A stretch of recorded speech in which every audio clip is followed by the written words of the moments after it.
back to the channel, Dig It Diecast. Today we've got the M2 1978 Dodge W200 Power Wagon Pennzoil model kit. I think I've got a couple of these in storage, and I was at Walmart a few days ago. Seen another one. It's a hard one to walk past and not pick it up. It's such a good looking casting, good color on it. However, I really don't want my channel to become known for just doing the RIT dyeing, but man, I just can't resist the opportunity to cut this thing open and use the RIT synthetic dye more graphite color. I just think, man, this thing's probably going to look killer once we soak it in that graphite color. So we'll cut it open and free it from the package. We'll try to save the card and as much of the stuff as we can here on it.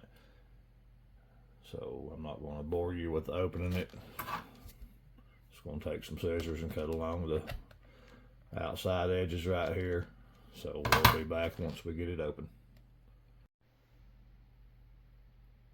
Alright guys, we've got it busted out of the package, and I was going to say, as someone who does custom Hot Wheels M2s diecast here on Dig It Diecast, these kits are well worth the $10, $11 that you pay for them, because you're getting 2 sets of wheels and tires and axles, which the wheels and tires alone you would pay close to probably, I don't know, $5 to $7, $8, probably more than that for this style, because they are the off-road mud tires.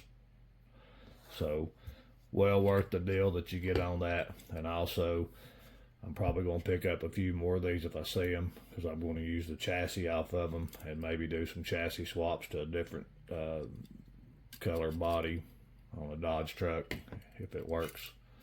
So with that being said, it's well worth the price to get it. And plus on this one, you're also getting the lift. So let me get it out of the lift. I'll go ahead and go over that here on camera, but it'll probably bore you. Just a couple of screws here in the bottom of it.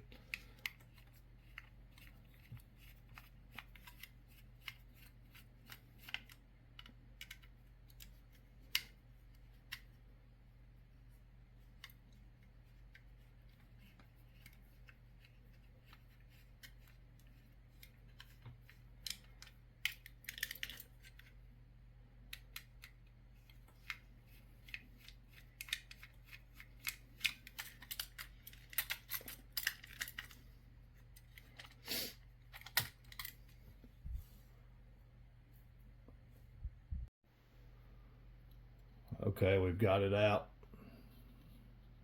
This is a killer looking truck. So now we've got to take off the mount.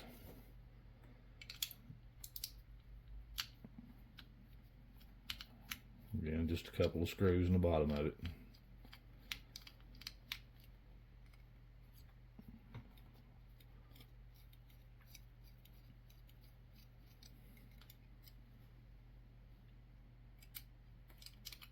Okay, if I put it where the screw was, it might help. I was trying to screw out a screw that wasn't there, so it's been that kind of a morning already. Alright, there's that.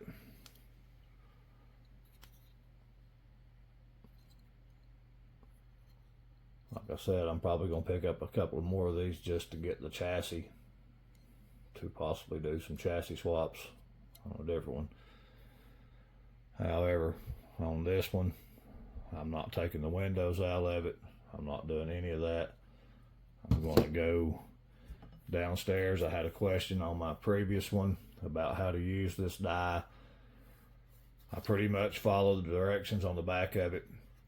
It does call for some dishwashing liquid, but I don't use as much as what it calls for, because I'm simply not dyeing a big old piece of fabric, which is what this is essentially for.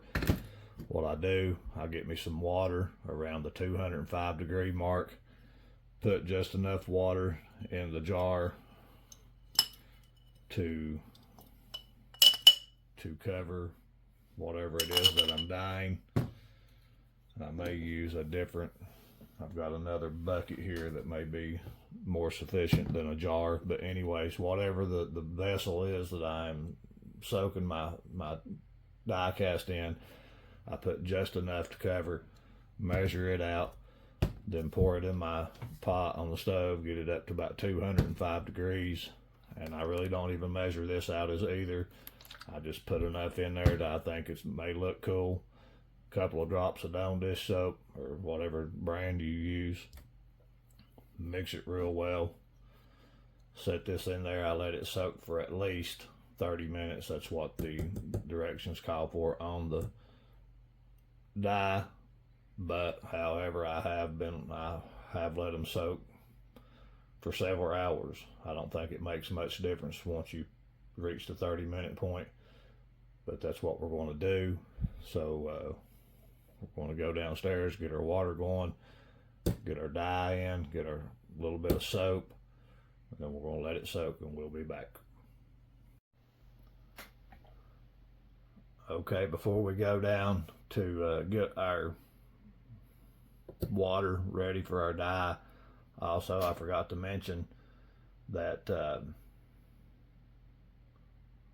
I wash this off real well in some dish soap with a dish brush. I scrub it real well with dish soap, rinse it well, and then let it really don't have to dry, but because it's going to be getting wet anyways. But anyways, wash it and rinse it real well.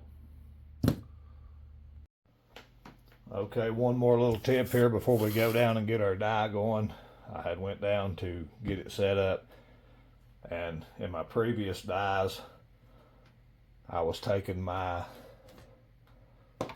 pick right here, it's got the curved end on it, and was going down in the jar to pick the pieces up, and I was finding that I was getting scratches and little nicks and things on it. So on this one, I have rigged me up a little hanger jig right here. That way I can just go ahead and pull it out of the dye when ready.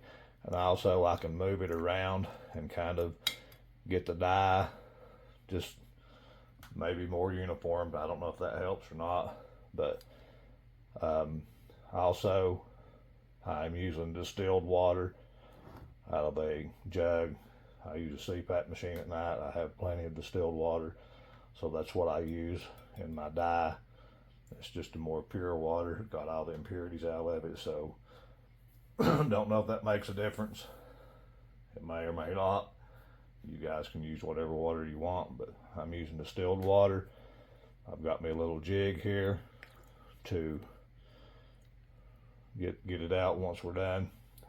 So just another little tip there that I've started doing, instead of using this pick that's going to scratch the surface on your vehicle. Okay, here we are. We are in the dye, and we're going to let it sit at least 30 minutes.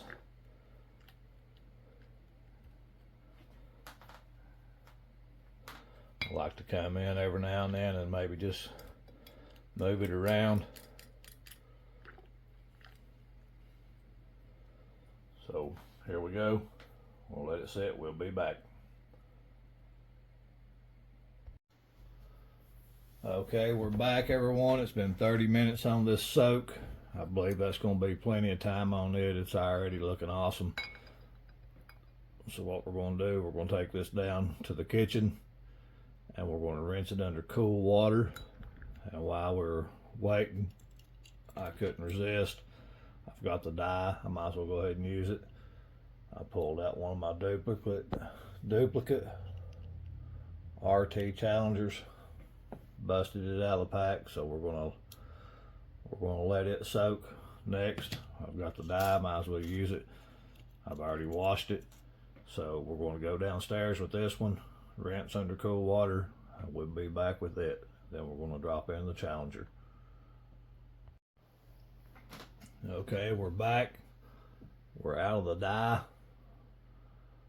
This thing turned out looking pretty good.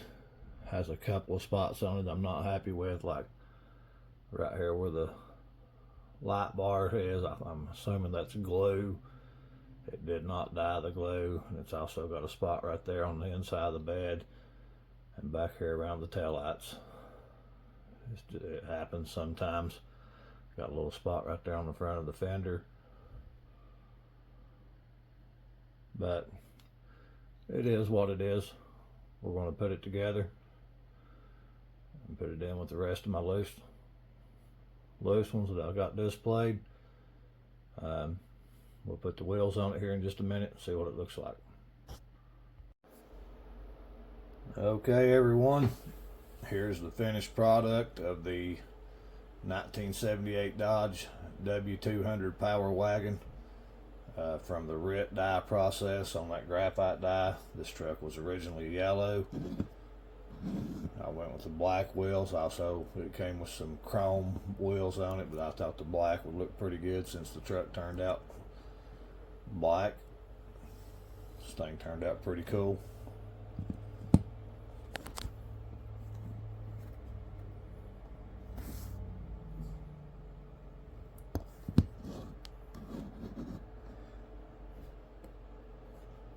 I dig it. I hope you all dig it. And also in the video, we started out with a orange